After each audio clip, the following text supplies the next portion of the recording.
YouTube channel में आपका स्वागत एवं अभिनंदन है।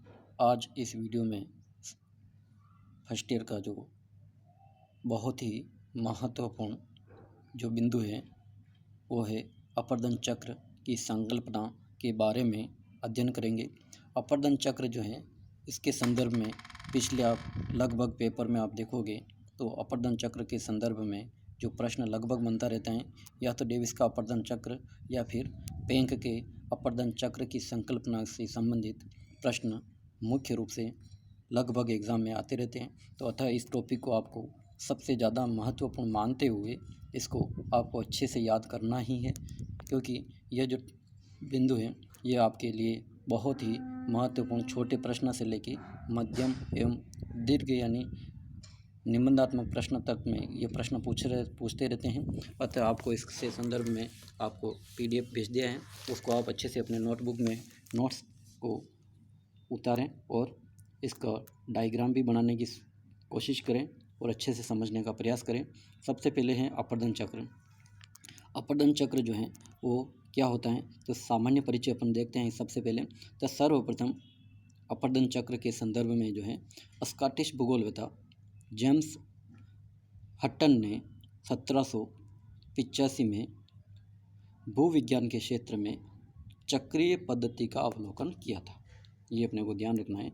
सबसे पहले किसने, स्कॉटिश भूविज्ञानवेत्ता जेम्स हटन ने 1785 में, ये सन ध्यान रखना अपने को, ठीक है। 1785 में भूविज्ञान के क्षेत्र में चक्रीय पद्धति का अवलोकन इन्होंने किया था। उसके बाद में देखें अपन, ठीक है, तो इन्होंने बताया था कि अपर्दन जो होता है न तो इसका कोई आदि होता है और न इसका कोई लक्षण होता है और न इसका कोई अंत है का कोई भविष्य है। अंततः पृथ्वी के इतिहास की चक्रीय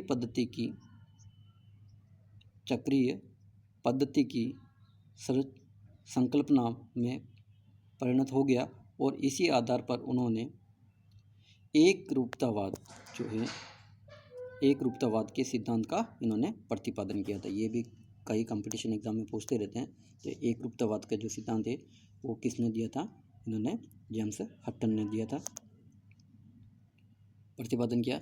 आगे चलकर अमेरिकी विद्वान विलियम मॉरिस डेविस ने अपर्दन चक्र की संकल्पना का प्रतिपादन 19वीं शताब्दी के अंतिम दशक में, उसके बाद में जो है इस चक्रीय पद्धति के बाद में ही जो है अपर्दन चक्र की जो संकल्पना का जो सिद्धांत जो है वो विलियम मॉरिस डेविस, जिसको शॉर्ट में जो है क्या कहते हैं, विलियम मॉरिस डेविस जो है WM डेविस ने अपर्दन चक्र की संकल्पना का इन्होंने दिया था। वो दिया था कब, 19वीं शताब्दी के अंतिम दशक में, ठीक है। डेविस के अनुसार किसी भी स्थलाकृति का निर्माण तथा विकास ऐतिहासिक क्रम में होता है। इन्होंने क्या बताया था, किसी भी, जो डेविस के अनुसार क्या है, किसी भी स्थलाकृति का जो निर्माण होता है या विकास होता है वह ऐतिहासिक क्रम में होता है, जिसके अंतर्गत उसे कई अवस्थाओं से होकर गुजरना पड़ता है। यानी कोई एक अवस्था नहीं होती, कई अवस्थाओं से होकर उनको गुजरना पड़ता है स्थलाकृति को। पृथ्वी की सतह पर दो तरह के बल, जो अपन ने पिछले वीडियो में अपन ने देखे हैं, यानी अंतर्जात बल और बहिर्जात जो बल होते हैं। तो पृथ्वी की सतह पर दो तरह के बल, अंतर्जात और बहिर्जात बल कार्य करते हैं। और अंतर्जात बल जो होता है वो सामान्य रूप से अपन ने देखा है, यानी वो क्या होता है, भूपटल पर जो है वो विषमताओं का सर्जन करता है, जिसके अंतर्गत पटल विरूपणी बल, जिसमें ज्वालामुखी क्रियाएं, भूकंप आदि जो आते हैं, ठीक है। तो पृथ्वी के अंदर ये जो उत्पन्न होते हैं पृथ्वी के अंदर अंतर्जात बल तथा धरातल पर विषमताओं का ये सर्जन करते हैं। और अंतर्जात बलों द्वारा धरातल पर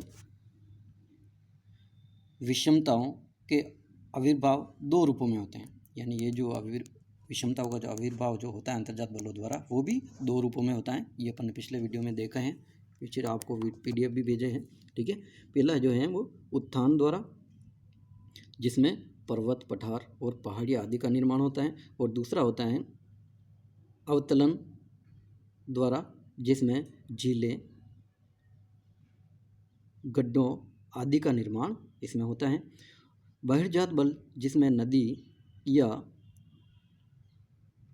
बहता हुआ जल, सागरीय तरंग, हिमानी, परिहिमानी, पवन आदि प्रमुख होते हैं। यानी बहिर्जात जो बल होते हैं उसमें कौन कौन से होते हैं ये अपने को ध्यान रखना है, ठीक है। नदी, बहता हुआ जल, सागरीय तरंग, हिमानी और परिहिमानी, पवन आदि प्रमुख हैं। और ये जो होते हैं वो क्या है, समतल स्थापक बल के नाम से ये जाने जाते हैं। यानी ये इनका जो कार्य होता है वो सामान्यतः क्या होता है, समतल स्थापक धरातल पर जो विषमता है उन विषमताओं को काट काट कर या अपर्दन करके उनको समतल स्थापन के रूप में ये सहयोग देते हैं या योगदान देते हैं। और जैसे ही अंतर्जात बलों द्वारा धरातल पर विषमताओं का निर्माण होता है तो बहिर्जात बल इन विषमताओं को दूर करने में प्रयत्नशील हो जाते हैं तथा अंततः उस भाग को समतल मैदान में परिवर्तित कर देते हैं। इस प्रकार उस समय के तथा विभिन्न अवस्थाओं, जिसमें कौन कौन सी अवस्थाएं होती हैं ये अपने को ध्यान रखना। आगे इस सिद्धांत में जो है डेविस के, उसमें यही है, तरुण, प्रौढ़ और जीर्ण अवस्था यानी तीन जो अवस्था होती हैं अपरदन चक्र की, तरुण, प्रौढ़ और जीर्ण अवस्था के सम्मिलित रूप को, जिससे होकर ऊंचा उठा हुआ भाग अपक्षय तथा अपर्दन द्वारा समतल का प्राय मैदान में बदल जाता है। और जिसको अपन क्या कहते हैं, अपर्दन चक्र कहते हैं। उसे क्या कहते हैं अपन, अपर्दन चक्र। इस अपर्दन चक्र को डेविस महोदय ने भौगोलिक चक्र का नाम भी दिया था, ये अपने को ध्यान रखना है, ठीक है। डेविस महोदय ने क्या है, अपर्दन चक्र को क्या है, भौगोलिक चक्र यानी ज्योग्राफिकल साइकिल का नाम भी इन्होंने दिया था।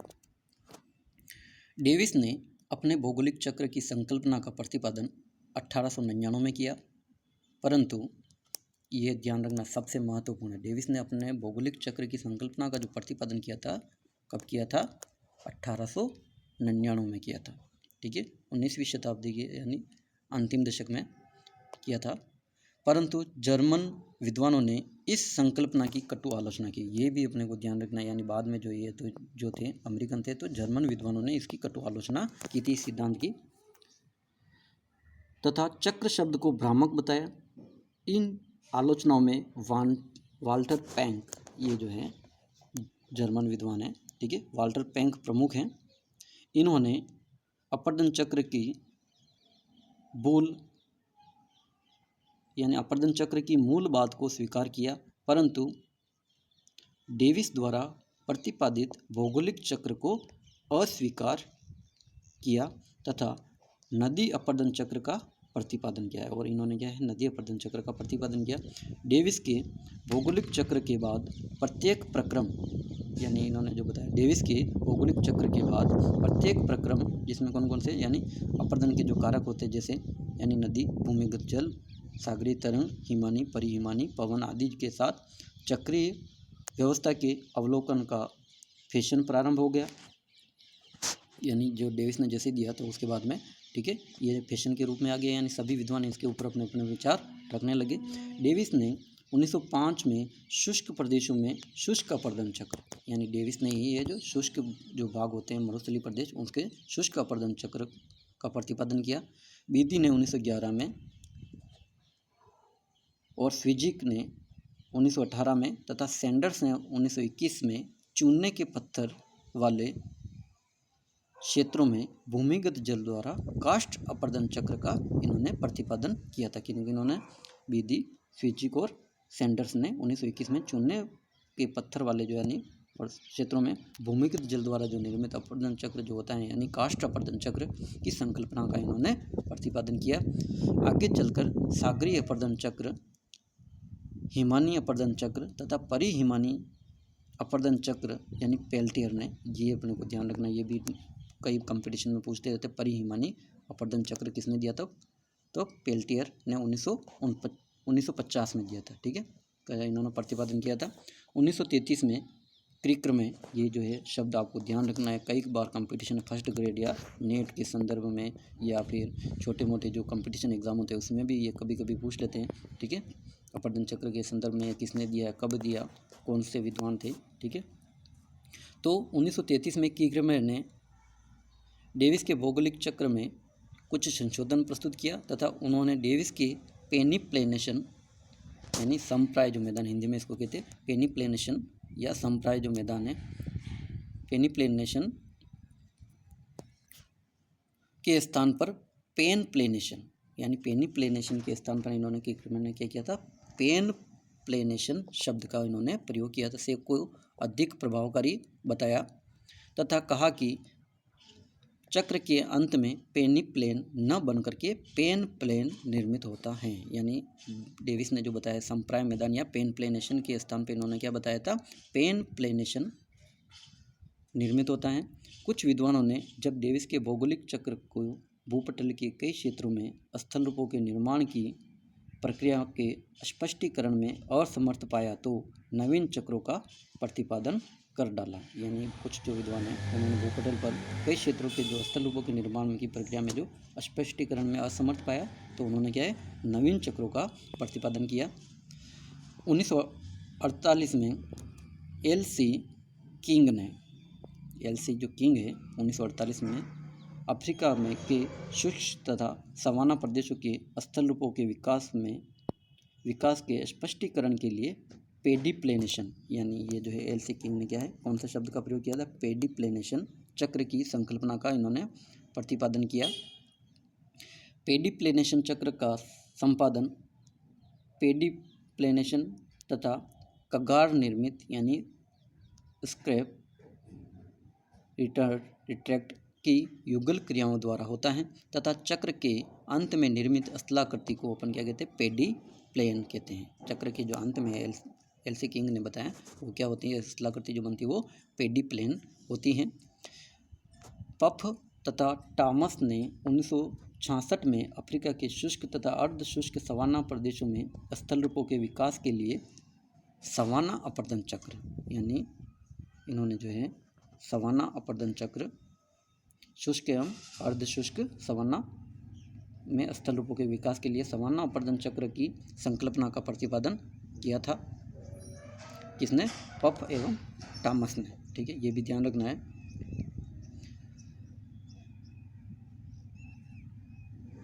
जिसके अंतर्गत रासायनिक अपक्षय सर्वाधिक सक्रिय प्रक्रम होता है। 1950 में पेल्टियर ने परिहिमानी, ये पहले भी आया है, 1950 में पेल्टियर ने परिहिमानी क्षेत्र में कंजेलिफ्रैक्शन तथा कंजेलिट्रैक्शन के प्रक्रमों द्वारा परिहिमानी अपर्दन चक्र की संकल्पना का प्रतिपादन इन्होंने किया। इसी के बाद में आगे अपन देखें तो जो विद्वान है स्ट्रैलर, ये बहुत बड़ा भूगोल यानी भौतिक भूगोल के संदर्भ में इनका योगदान है। स्ट्रैलर अमेरिकन विद्वान है, ठीक है। हेग तथा चोर्ले ने कब किया था, स्ट्रैलर ने 1952, हेग ने 1960 तथा चोर्ले ने 1962 ने डेविसियन शैलों में अपर्दन चक्र को भ्रामक बताया तथा प्रतिपादन किया कि जब तक अन्नाच्छादन प्रक्रमों को नियंत्रित करने वाले कारकों में परिवर्तन नहीं होता है तब तक स्थल रूपों में समय के साथ कोई परिवर्तन नहीं होता है। इस तरह इन लोगों ने अपर्दन चक्र की संकल्पना का खंडन करके गतिक संतुलन का प्रतिपादन किया तथा बताया कि स्थल रूपों के निर्माण में समय का कोई महत्व नहीं होता है। यानी जो समय का ज़्यादा महत्वपूर्ण माना था डेविस ने, तो इसमें क्या है, समय को इन्होंने कोई महत्व नहीं होता है बताया। विशेष अध्ययन के लिए देखिए तो अपने सविंदर सिंह की जो बुक है, ये जो लेखक हैं उसके वो आकृति विज्ञान में इसमें डिटेल से समझाया गया, तो उसको अपन देख सकते हैं, ठीक है। तो यानी अपर्दन चक्र जो है, अपर्दन चक्र के संदर्भ में किन किन विद्वानों ने क्या क्या कैसे जो इस संकल्पना का विकास हुआ है, इसके बारे में आज अपन ने अध्ययन किया है। तो ये जो है आपको बहुत अच्छे से समझना है। उसके बाद में अपन जो अगला जो महत्वपूर्ण जो अपना है डेविस का अपवर्तन चक्र, उसके बारे में अध्ययन करेंगे। ठीक है, तो यानी ये जो चक्रीय पद्धति यानी अपवर्तन चक्र के बारे में किन किन विद्वानों ने कौन कौन से चक्रों के संदर्भ में अपना योगदान दिया है, तो ये आपको ध्यान होना चाहिए, क्योंकि इसके बिना आपको ये समझ में नहीं आएगा। धन्यवाद।